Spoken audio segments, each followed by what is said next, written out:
Welcome back to the Week 17 Waiver Wire video. I am your host, Jason Beckner. You can find me on Twitter at JRBecks. I'm flying solo this week. Shout out JP, the co-host. He's not with us this week, but I'm here to help you guys find some of these waiver wire ads that you can be looking for in your leagues. If you're first time here, I'll tell you how it kind of works. This video is going to give you about 5-6 guys they should be able to find, readily available in your leagues. But if you want to get hundreds of other names, you can do so by going to fansixpack.net. My boy Connor's got an article up that comes out every Saturday as well. It kind of accompanies this video. In order to get access to that article and those other hundreds of names, sign up to become a premium membership today. Not only going to get those waiver wire article access, but you're also going to get access to the most accurate fantasy baseball rankings according to Fantasy Pros. You get custom league advice on our Discord.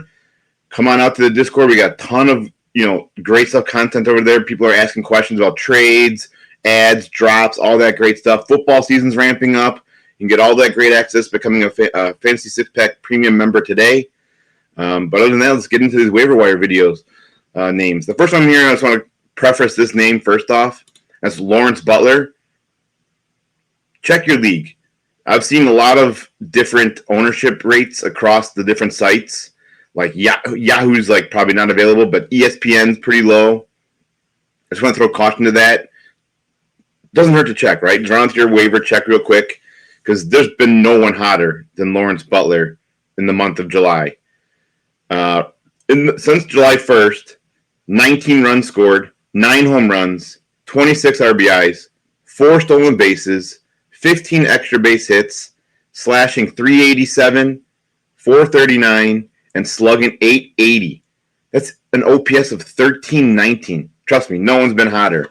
Again, check your waiver. He may be available, he may not, but I think if those kind of numbers and that playing time available in Oakland, check your waiver wire, see if he's available. Now, let's get into some of the names this week. Starting off here, Robbie Ray, the classic veteran, is back from Tommy John, currently now on the San Francisco Giants. Last week, I think it was Wednesday. Yep, Wednesday. He earned the win, faced the Dodgers, got the win. Surrendered only 1 run, 2 walks in 5 innings. Didn't allow any hits. Struck out 8. I mean, this is like this. I watched the game. Vintage Robbie Ray. Now, when we look at his StatCast page, he doesn't quite qualify because obviously just 1 start, 5 innings. But in that 5 innings, look at these stats he's lining up. The K rate's always going to be through the roof. That's been Robbie Ray's profile. You need strikeouts. You add Robbie Ray. He's had, 10 running seasons of 200 plus strikeouts. Looks to be back. Looks to be sharp coming off Tommy John. Right now, he's owned in about 50% of leagues, half of the leagues out there. So, again, run out there, check. But I would definitely grab Robbie Ray in any leagues you can. He's on the Giants. Great pitcher's ballpark. Strikeouts are going to be there. The control looked great, which has always kind of a little bit been some of his issues as well. As you can see here, the walk rate was a little bit up. Again, only 5 innings, but definitely grab Robbie Ray if he's out there on your waiver wire. I think he can really help you out in not only the Ks, but I think you can also get some wins on that Giants team. They're a sneaky good team. Running down the wire here in that second half of the season. Grab Robbie Ray. Next thing I want to talk about here, Colton Cowser. I feel like this is a name that most people have. His ownership rate has kind of just hovered at around like 20-30%. People add him. Some people drop him, add him, drop him. He's just kind of been up and down so far. But right now, season stats, the slash line's a little questionable. Right now, he's slashing 232, 321, 446. But he does have 14 home runs, 43 RBIs, 37 runs, and 7 stolen bases. So there is, especially in some of these deeper leagues, 4 or 5 outfielders, that is highly valuable. To only be owned in 25% is kind of shocking. And he's actually been really hot lately. So the last 2 weeks is what's really kind of pushing me for you guys to go out there and look and see if he's available and grab him if you can. His last 2 weeks, 8 runs scored, 4 home runs, 11 RBIs, 2 stolen bases with a 509 slug. So sometimes, the second half, right now, people in your league could be switching over to football, right? Right in that football draft season coming up here. people are not paying attention to the waiver wire. Right now is a good time to strike on that waiver wire. Colton Cowser is in also one of the better offenses of the league, right? So the run scores and the RBIs are going to be available on that roster. I would absolutely be looking to see if he's available. I'd add him, I guess, even if you got like a questionable third outfielder in a 3 outfield league, take a look and see if he's out there, because I think he could start. Some things could start clicking here for Colton Cowser. We could see what his true profile is here, transition into the major leagues here. Excuse me. Our next guy here we're going to talk about, Juan Yepez, now of your Washington Nationals. Sorry, he was on. The Cardinals kind of just tossed him to the side. Nationals got him back. Really been hot right now. I mean, when I say hot, he's came up since the beginning of July. He had a 15-game hit streak that actually just ended this past Thursday. In that hit streak, he had 6 multi-hit games, which has caused the Nationals to move him up to the cleanup spot. He was sitting down near towards the bottom of the order. Currently now up to the cleanup spot. Still young. 26-year-old still has yet to be held hitless again, except for this past Thursday. His power's come around with 2 home runs, 2 doubles over his last 5 games since the All-Star break. He's batting .368, 2 home runs, 8 RBIs, 10 runs scored, 1 stolen base, 8 doubles, and he does not look like any time slowing down anytime soon. This is a guy that was brought up through the Cardinals organization. Did get a little bit of a shot in St. Louis. However, things didn't really work out there. So he's now moved on to Washington, and Washington has been giving him some playing time starting here in the second half. I would absolutely be looking to see, especially if you need power numbers. The power numbers are always going to be there for him. Really good on-base machine. Right now, it's showing that the hit tool's there as well. So I would definitely be looking out to see if Juan Yepez is out there on your waiver wire. Again, only owned in about 23% of the league, so there's a good chance that he is available. If you need some help in any of those positions or power numbers, look for Juan Yepez. Now, speaking of power numbers, let's take a look at another crafty veteran here. That's going to be Eugenio Suarez of the Diamondbacks. I know that, the batting average is never going to be sexy, right? This has not been his profile. He does not hit for a high average. But when we look at his profile, talking about a guy that oozes power. He has had, dating back to 2016, 20-plus home runs in every season, except for the COVID-shortened season of 2020, which he still had 15 home runs. He's even had a season of 1 home run shy of 50. And he's had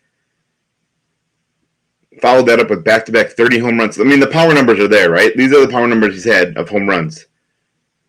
21, 26, 34, 49, 15 for COVID, 31, 31, 22, and he already up to 12 long balls this season. 51 RBIs, a little over the halfway mark of the season.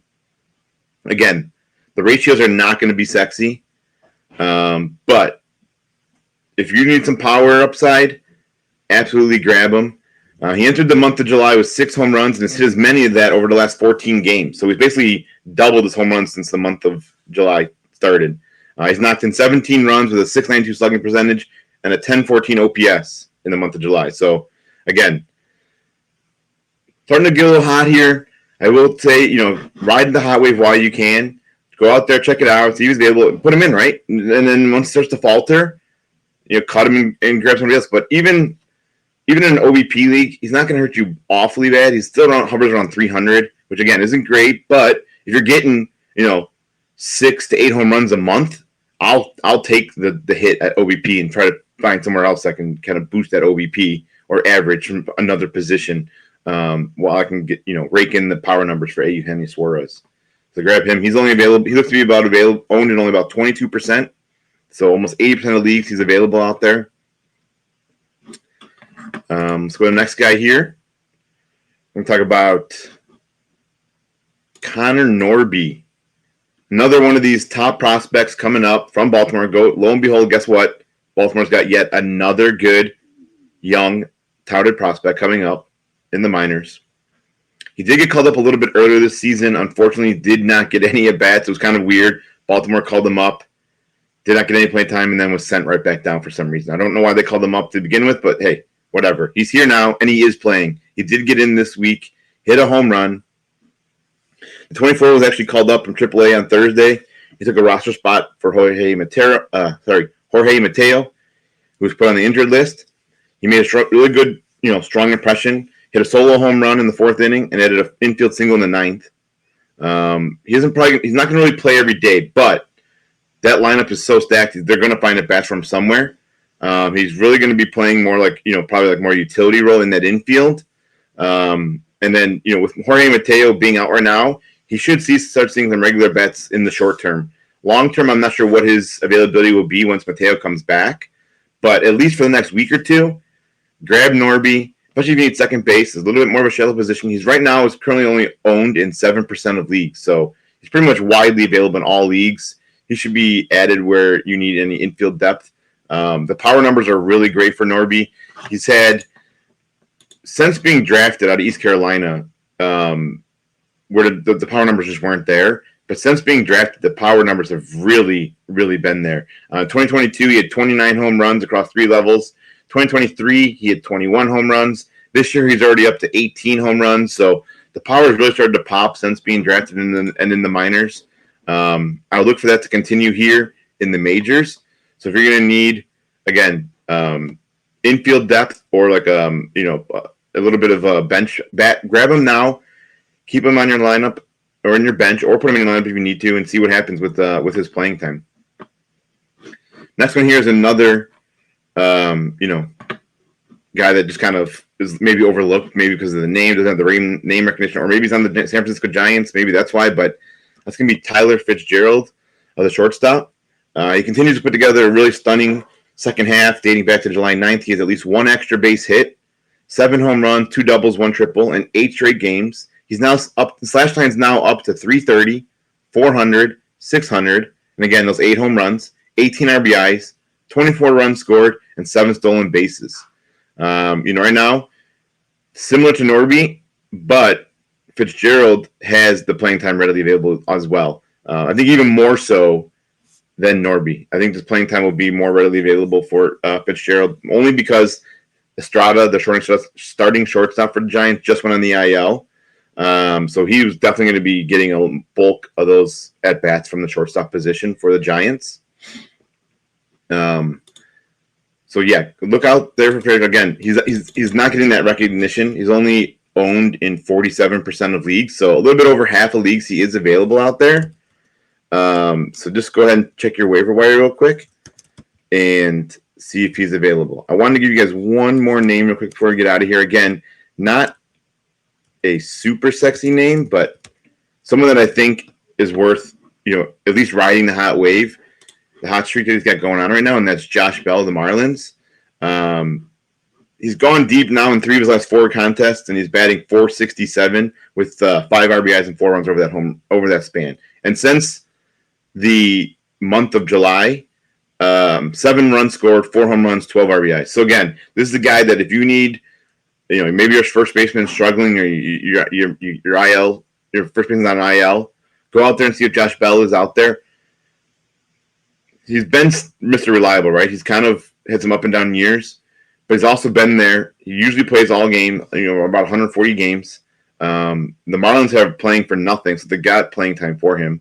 Absolutely go out there, grab him, ride this hot streak, and then, drop him when you can. There's nothing wrong with, grabbing a guy off the waiver wire, playing him for a couple weeks, and then dropping him again.